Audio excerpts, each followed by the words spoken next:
umuntu andangire ngo nzi Kigali ngaje kundangira akazi akoreho telefone reka ntibishoboka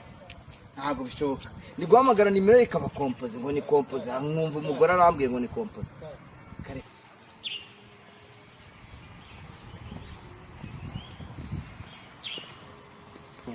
uyu muntu ahora anderega muri Kigali ngiye guhinduka inzererezi boss muraho neza amakuru umva afite ikibazo gikomeye cyane rwose mbabarira umfasha rwose dore umuntu twahanye gahunda arambwira ati ashaka kundangira akazi inaha i Kigali naziye kuri telefone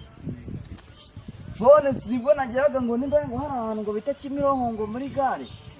fone abayiriye urwa nimba yikuye ntago mbizi nimba ari umuntu wamushiranye simbizi urumva ngeze hano ndabungiye ngira kibagabaga ntago wandangira ahantu hita kagugu fasha rwose mfasha kugira ngo ntarara hano mu muhanda rwose babari ntago ari umuhanda byo kugufasha ndagufasha tu se wumva rwose oya nta kibazo kabisa rwose urabona ibintu by'ibitangaza urumva jewe ningera kagugundirwariza kuko hariyo na mama wacu numva ngo washakiye kera nta kibazo mbabarira rwose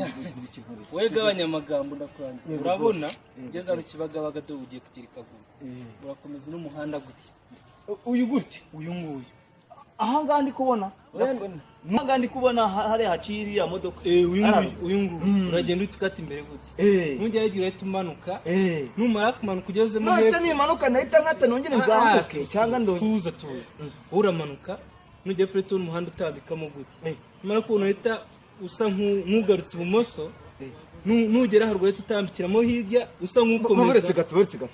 konzi kugwe rwose bamanuka bagiye kuzimu abazamuka bakazamuka bajya mu ijuru ubwo ibyo bintu uri kundangira bibaho ari nge nindi uri kurangira je ndi kukubwira ahantu nzi ni utabishaka nabireke oya boss